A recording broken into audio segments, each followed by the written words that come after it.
So everybody, there we are. Oh, congrats, Jess and Aaron. They're just crossing the border now. First travelers get. Okay. Okay. Make sure this isn't causing you to like roaming data or any of that kind of charges. All right. Yeah. Okay, so we're recording now. Hope everybody's okay with that.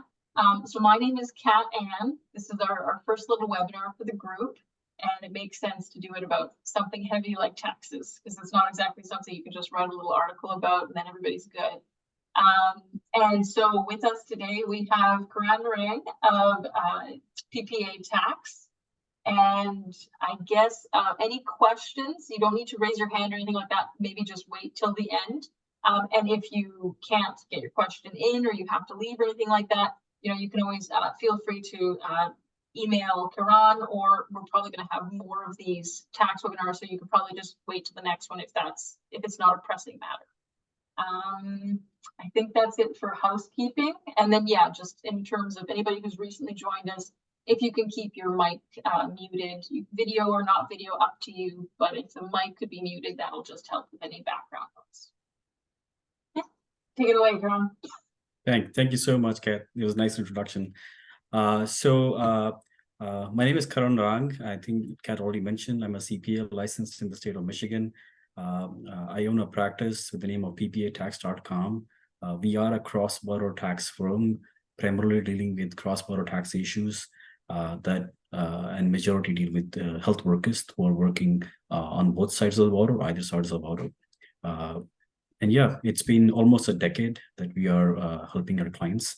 And then hopefully this during tax season, I found lots of people were not sure about how to determine their tax residency. And then we came back with the thought that let's have this webinar to help people to understand their residency. Of course, this is more a general requirement about residency, but each situation is different. So I would 100% recommend to consult their tax advisors to make a final determination, but that this webinar should always give you a nice understanding of how the residency works on both sides of the border. Okay, so I'll start with the first slide.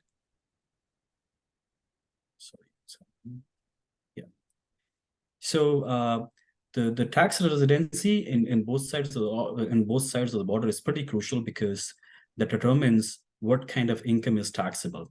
For people who are Canadian or working in the U.S., they may have some income in the U.S. and maybe some income in Canada. Tax residency will help which income is taxed in which country. In most cases, what I have found over the years that the health workers who are Canadian residents working in the U.S., they may end up spending quite a bit of time in the U.S. and then they're mostly not sure what's their actual tax residency is and what income needs to be included on the U.S. tax return and the Canadian. So we'll see during this webinar how it works. So residency depends upon a number of factors. One would be how much time you're spending in each country. The other will be what are your ties with each country and what kind of income that you are earning in each country. This is a nice slide that shows what all topics we will be covering. We will be covering residency in Canada, your residential ties in Canada, residency status if you leave Canada, residency status if you're new to Canada, tax residency in the US, and what is substantial presence test in the US, and tax residency for the people who are new to the US, and tax residency for the people who are considered non-resident in the US, and a closer connection exception that helps many people to just file U.S. taxes for the U.S. income only. And there is a tiebreaker rule that helps people who are considered resident of both countries to help which country they should be filing taxes. So we'll start with the first one. So Residency status in Canada, like explained, it is determined by the number of days you stayed in Canada and your ties in Canada, and your family. I'm sorry, your family in Canada. So there are two kind of residents in the Canada. When you will be actual resident, then you can be a factual resident. Actual residents are people who stayed in Canada for more than 183 days and who have ties with Canada. Maybe they have family in Canada, or their source of income is in Canada. Those people staying with them for more than 183 days will be considered a Canadian resident. The next topic will be factual resident. Factual residents are the people who did not stay in Canada for more than 183 days, but they are considered Canadian resident because of they have substantial ties with Canada. And then the non-residents. Non-residents are the people who have who did not stay in Canada for more than 183 days and don't have any primarily or secondary ties with Canada.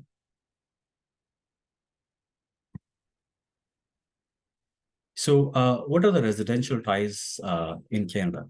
So the primary residential ties in Canada is if you have a home in Canada, if your spouse or common law partner is in Canada, if you have dependents in Canada, these are the primary ties in Canada. There are secondary ties as well, which are if you own a property in Canada, which could be a vehicle, some personal belongings, and then there are social ties in Canada if you are a member of a social club, a religious organization, or any similar organizations. Or if you have some economic ties in Canada, such as bank accounts, credit cards, mortgage, investments that are significant. If you are holding a driving license in Canada, or you have a Canadian passport, or the bigger part is if you are covered under a health coverage under a provincial plan.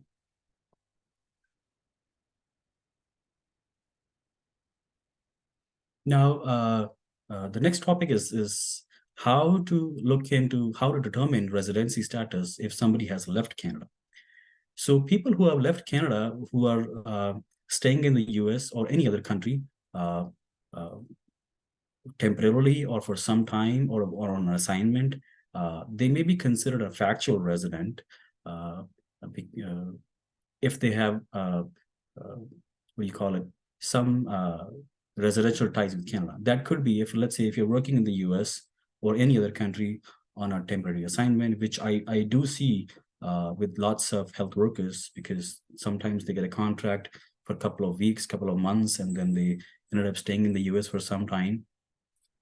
But they do still have their residential ties with Canada. Those people are considered a factual resident, and they are taxed as a resident. Now, other category people is people who have left the country permanently. People who got a green card or decided to move to some other country during the year, those people are considered immigrants for tax purpose, and immigrants are generally those people who have established a permanent home in another country. Now, in these kind of cases, you are deemed to have severed all your ties with Canada, and then you are supposed to pay taxes on your income that is earned till the date of leaving the country. Let's say if somebody who is a Canadian resident and is leaving the country on 5th of May, then they're supposed to pay taxes on their income earned till 5th of May. Anything earned after that will not be taxable. Of course, you are obligated to include your world of income on your taxes, but the taxable income is just the income that you earned till 5th of May, nothing beyond that part. Then the other part is you may be considered a deemed non-resident if you have established residential ties with a country that Canada has a tax treaty with. In most cases, in our cases, it happens with mostly people who are Canadian residents staying in the US for more than 183 days. In these kind of cases, people do develop residential ties with the US. And in those kind of cases, people may be considered a US resident as well.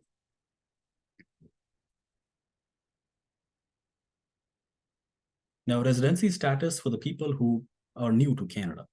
So people who are new to Canada are, of course, they're called immigrants, and for tax purpose, they have the same term, immigrants. Uh, uh, the taxable income in these kind of cases would be generally whatever money you made in Canada. So if you are new to Canada, let's say you landed on 1st of May and you started working either in Canada or outside Canada, any income that you earned after 1st of May will become taxable in Canada.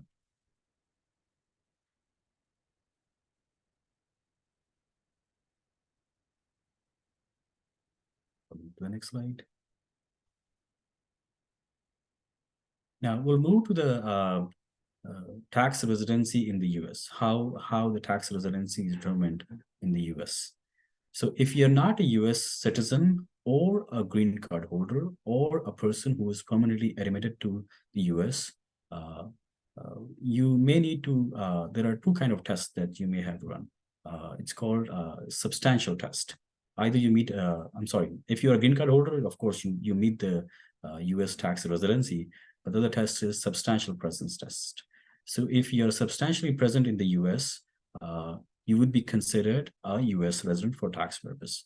There are other things that may help you to, what do you call it? To help you to consider a US resident, which will be first year election to be a US resident. And the other part is even if your spouse is not a US resident or has no status in the US, and you being is considered a US resident, there are provisions in the Internal Revenue Code where you could claim a non-resident spouse in the US and file a joint return in the US. The other topic will be, I think the closer connection to a foreign country will make you US non-resident, so probably will not cover this here, we'll cover that later. And then there are tax treaties that helps to determine your residency status in the US. Now, what is substantial presence test? This is like one of the most questions that we receive during tax season. What is substantial presence test? So substantial presence test, you are considered to have meet physical substantial presence test if you are in the US for more than 31 days in the current year and 183 days in the past 3 years combined taken together. There's a formula behind it. All the days, how we calculate 183 days, all the days that you were present in the current year, and 1/3 of the days that you were present in the previous year, and 1/6 of the days that you were present in the second previous year. You know, it's not clear, but if somebody is able to calculate how many days they were in the US in the last 3 years, and probably then start working with this formula, then they'll have the exact numbers. This is a little confusing, but I think in most cases what I found, when you know the number of days you spend in each year, then this formula is easy to calculate. I have a little example prepared for everybody so that maybe I can try to explain. So assuming you were physically present in the US for 120 days in each of the 2021, 2022, and I'm sorry, I have to move this. I can't see that. Yeah, and 2023. To determine if you meet the substantial presence test for 2023, count the full 120 days of your presence in 2023. 1/3 of 120 days, which is 40 days for the year 2022, and 1/6 of the 120 days, which is 20 days for the year 2021. If you combine all these days, you would see your number of days comes out to be 180 days, which means you are not considered to have meet the substantial presence test and not a US resident.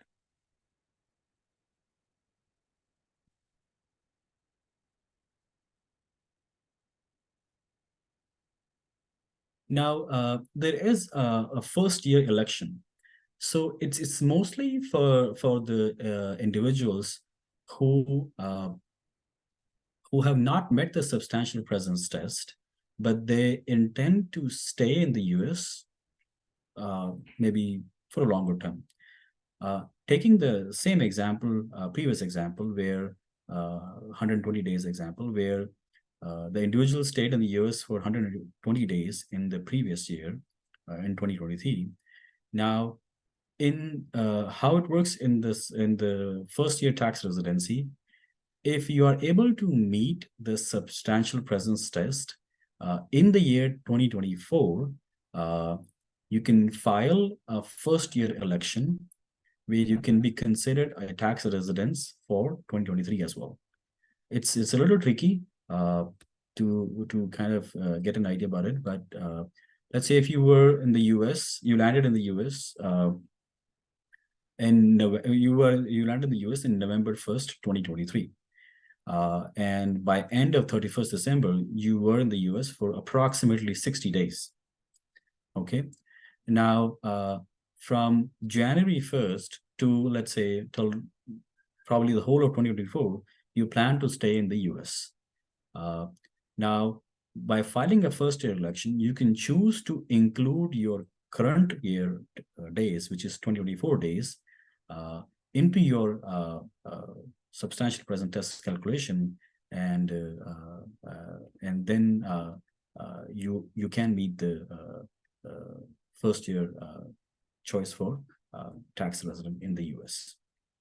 There's a calculation behind it.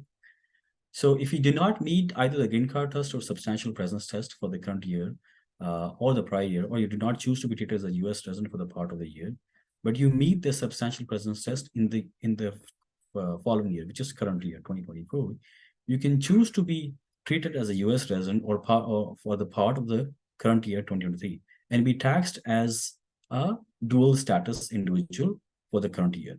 To make your first year election, you must be present in the United States for at least 31 days, which in the previous example, the person was meeting that test.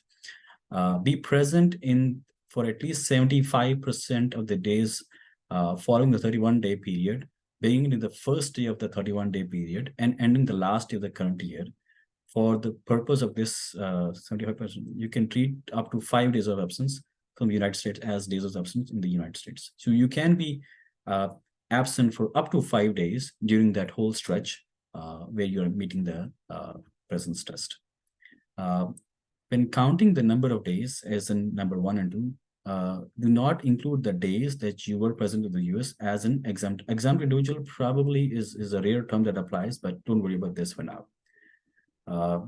And if you make the first year residency starting date for the current year is the first day of the earliest 31-day period that you used to qualify for the choice, you are then treated as a US resident for the rest of the year. Again, I know it's not 100% easy to understand, but I'll make it easy for people to understand. If you are not able to meet the substantial presence test for the year 2023, and you are planning to stay in the US for an extended period of time, you can choose to include your days you are spending in the US for the year 2024 and file a first year election and be considered a US resident for tax purpose for the year 2023.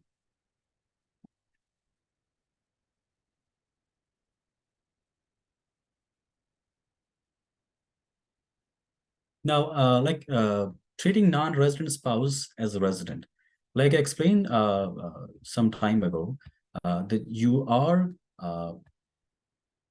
if you are a US resident, you can, you can elect to claim your spouse as a US resident spouse. Now, what's the benefit of doing it? US, if you're filing as a joint return in the US, you certainly pay less taxes as if you have to file as separately or a single. Now, there is a certain disclosure that's supposed to be made, that is supposed to be made when you are claiming your non-resident spouse as a under your US tax return. And then if you're able to disclose your position, then you're able to file a joint return in the US.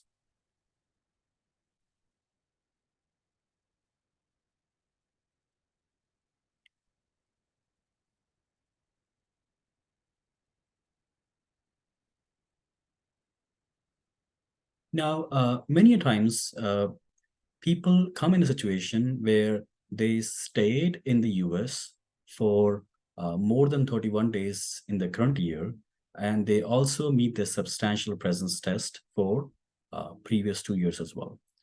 Now, what happens, there is a closer connection exceptions available to the substantial presence test, where people who stayed for less than 183 days in the US in the current year, which is in the 2023 year, let's put it this way, uh, and they can choose to be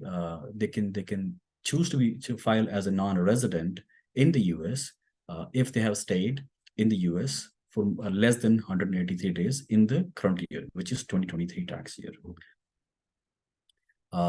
There is a disclosure statement requires to be filed along with the US tax return, where you can claim that you have substantial ties with another country with the US has a tax treaty. Let's take an example of Canada.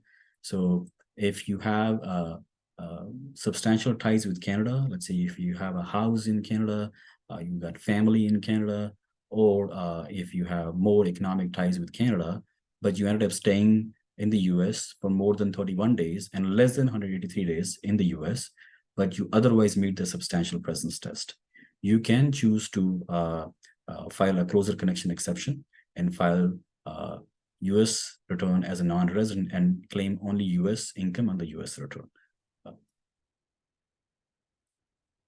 Just keep in mind, your green card application should not be processed. This is the biggest hurdle that we found over the years, where people are looking to file a closer connection exception, but their green card application is also in process. That's a big exception. You should not, your green card application should not have any process.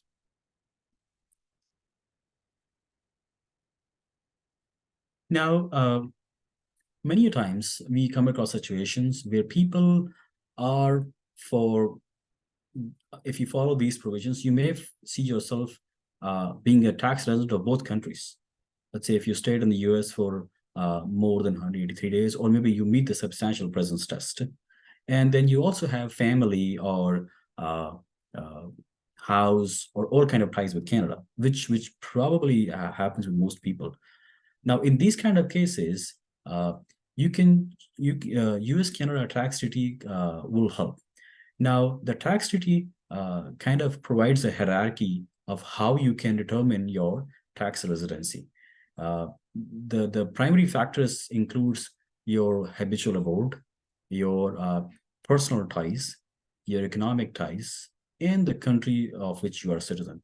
And if none of them helps, then you can also apply to determine your tax residency with either Canada or the US.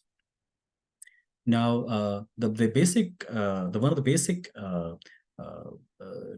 tie that kind of helps to determine who of which country you are resident. If you are for these provisions, you are considered a resident of both countries, which is the primary ties. If you have a house or a spouse or family, your kids are in Canada, and then you ended up meeting the residential ties of both countries, then you are considered a tax resident of Canada. Now, the other example is economic ties. If your economic ties are with more in Canada or the US, then you are considered a tax resident of that country with which you have stronger economic ties. And the third part is habitual abode.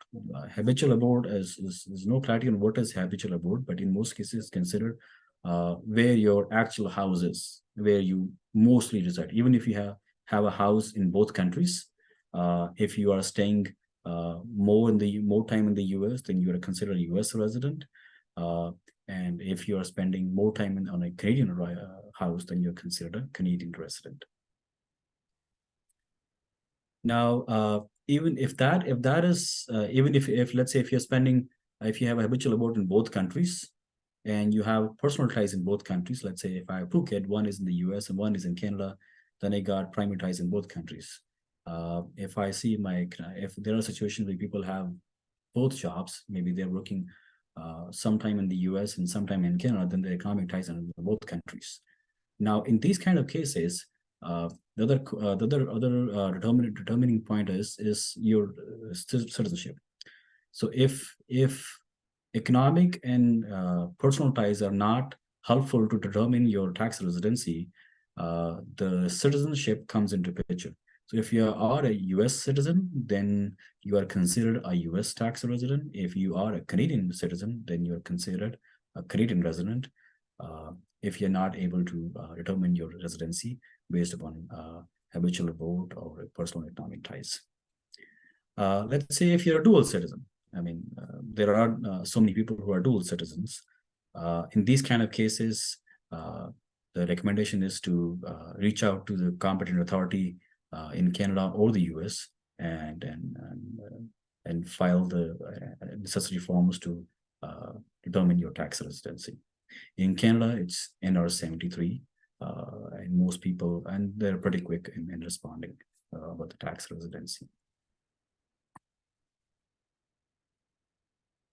That's all for me about the tax residency. I know this topic is very complicated. Even if I probably have another webinar, there will be still some questions. But I think a one-on-one interaction with the tax advisor or a CPA probably will help in determining your actual residency. But I'm hoping this was a good start about the information about the tax residency. Any questions? I'll be happy to help. And you can unmute yourself, or you could put it in the chat, whichever works, just as long as it's not multiple people at the same time. So.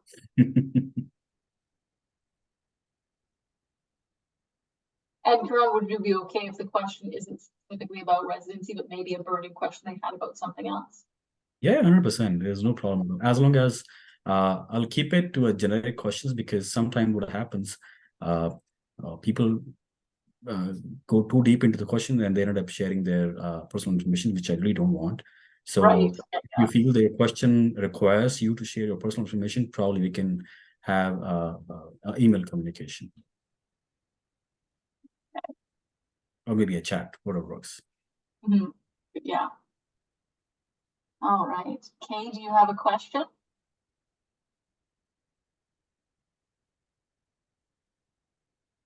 I could always launch it because I had one question about when it comes to residency status and investments in things like TFSAs. That's been a little murky, and some people have been like, oh, there we go. That's the same question that Kay had. So for Canadian residents, are there tax implications on TFSA RRSPs? So that is big if you end up being, a citizen of one country, let's say the United States, and you have a TFSA back home. We've heard a lot of things about, well, you have to stop contributing to it, or you have to pay taxes, all that kind of stuff. Can you kind of clarify that? Sure. So tax-free savings account is not recognized in the US, and whatever money that we make in a tax-free savings account is taxable in the US. Now, people who are Canadian residents, they are allowed to contribute to TFSA, but people who are not a Canadian resident, they are not allowed to contribute into any TFSA. Just keep in mind, if you ended up filing as a non-resident in the US, make sure you're not contributing, because CRA may charge you penalties. And that has happened by quite a bit of time, because people file their taxes as non-resident in Canada, but when it comes to contributing to TFSA, generally that happens if they have a bonus in summers or maybe late winters, and they ended up contributing the money into it. But then people do forget that they filed as a non-resident a few months ago, and that's something that has to be kept in mind. They're trying to get the best of both worlds. They're trying to not have to pay Canadian taxes, but they do want to keep contributing to the TFSA. And then, of course, I think I've seen this before. Some people have gotten a little surprised when they're claiming, I think, as a US, resident for tax purposes, And then there's a lot more forms that go with that. And that does bring up, if you do have an accountant, every form is, you know, 50 to $100 when it comes to, you know, TFSAs and stuff. So some people have, I think, gotten a little shocked. So I think that would be good to explain, you know, what to expect and not to be too spooked by that. Sure, yeah. So what if you, let's say, assuming covering your question, assuming you are considered a US resident and you have tax-free savings account. Now, how it works for US, I'll keep it to the basic, not go too deep into provisions. If you are a US resident and you have investments in a foreign trust, uh, that is reportable on a separate form called Form 3520 and 3520A. Those forms are very, very complex, and they do take quite a bit of time, and they're paper filed. Now, at this point, IRS has no provision to take these forms online, and they're still being paper filed. Now, and we all know online version is quicker, and paper filing does take time. And since the fact is so complex, it takes so much time for somebody to prepare it and make sure all the numbers are reported correct. And penalties for not filing or incorrect filing. So incorrect filing is also considered a not filing. It starts at $10,000. So it's Yeah. sensitive, and nobody wants to make mistakes on it, and and that is the reason professionals I have seen quoting a separate fee for those forms. And we have another question here too. As a Canadian resident, now I don't know if this is more taxation or financial planning, but is it better to contribute to a 401k or an RSP? If it is a Canadian resident, it's generally a personal preference, but I generally recommend to contribute up to employer match, so that you get your employer money, and then maybe sometime in January, once you have your W-2s ready, then we make an RSP estimate, and then you will know if you need to contribute. In many situations, how it helps. If you are contributing to our 401k, that essentially consumes your RSP room as well.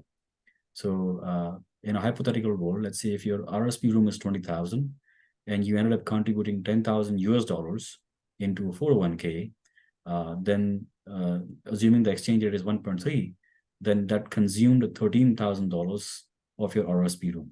And then you're only left with 7,000 to contribute to RSP. Now,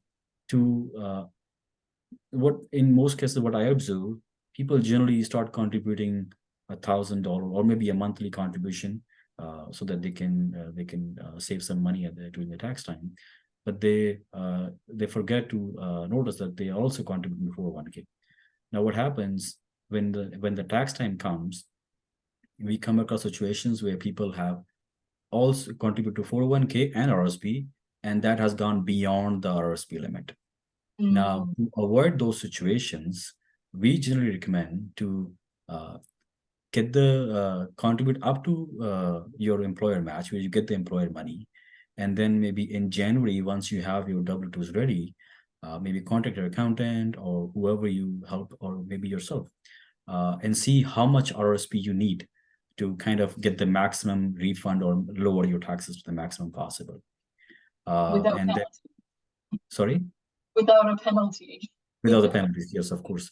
And that's the time anybody can let you know that, hey, you can contribute up to X amount of dollars to RSP to save the maximum taxes possible. Now, it becomes a little tricky because spending a big chunk of money in the first 2 months becomes a little challenging. Toward that part, I have seen people generally saving a set amount of money every paycheck so that they can contribute a right amount of RSP in January or February. And then we also have here, is it better to withdraw your TFSA prior to changing residency status? That When I say better, it depends upon what the personal preference is.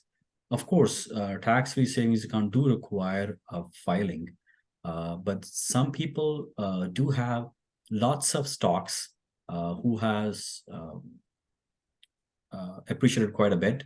And let's say if you're going to the US for a couple of years, let's say, there's no point of selling them because that would trigger taxes in the US. Is that a departure tax or is that, oh Oh, no, that's, there's no okay. departure tax on TFSA. Right, sorry. In the US though, it would incur taxes. I see. Yes, yeah. So if you are afraid of not, if you don't want to file those complex forms, yeah, just go ahead and close it. Yeah, and I think earlier too, we did have one, was it 180 days or 183 days? 183 days. Okay, perfect. Okay, so we have another one here. This might be a silly question, but say you're a travel nurse in the US as a Canadian resident for 1 year, working 9 months of the year. So doing 3 13-week contracts. How much percent can you expect to be taxed? And do you recommend against working 12 months of the year in the US? Are there higher tax implications? There's a couple questions in there if you want to break that down. Yeah. That appears to be some follow-up questions from my side as well. Tax rates depends upon how much money you're making. If you are making, let's say, $200,000, then you fall on a different tax bracket. And if you're making, let's say, $50,000, you fall on a different tax bracket. So in these kind of situations, I generally recommend to find a tax bracket. Lots of data is available online on CRS website, on the US IRS website as well, and see which tax bracket your income is falling into. Then probably you will have an idea how much taxes you're looking to pay. Is that the question, or maybe if I'm understanding correctly? I think that kind of is, and the other thing I would want to point out too is our stipends don't count either usually. So, somebody could make 140,000, but if 60 of that was stipends, well, obviously it's going to be a lot lower. And I mean, I did work with one nurse who he always tried to make under a certain amount because in his mind he's like, if I go past this amount, then everything he has is going to be taxed at whatever 40%. I'm like, I don't think it works that way. Like the first 50 will be taxed at whatever the amount is, then the next whatever bracket will be taxed at that amount. So he could have worked more overtime if he wanted to. Yeah. So that's those income tax calculators are pretty good. I'm always telling people to use those, but it does require, if it's in advance, you have to kind of guess, well, how much am I going to make this year? So if you, in this case, you're going to do 3 13-week contracts. So you're working, about 9 months of the year. Let's see here. So yeah, the income tax calculator, and you have to kind of guess how much you're going to be making for all 3 of those contracts, which can change. And then the 12 months, I know at 12 months, if you're in the same metropolitan area, at the 12-month mark, you're going to start being taxed on your stipends because I guess the IRS sees it as, well, now you live here. Yeah. Now you're a US person. Yeah. Okay. I hope that answers that.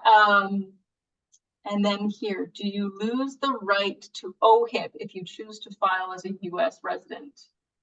That's an interesting one. Yeah. That's too tricky to answer.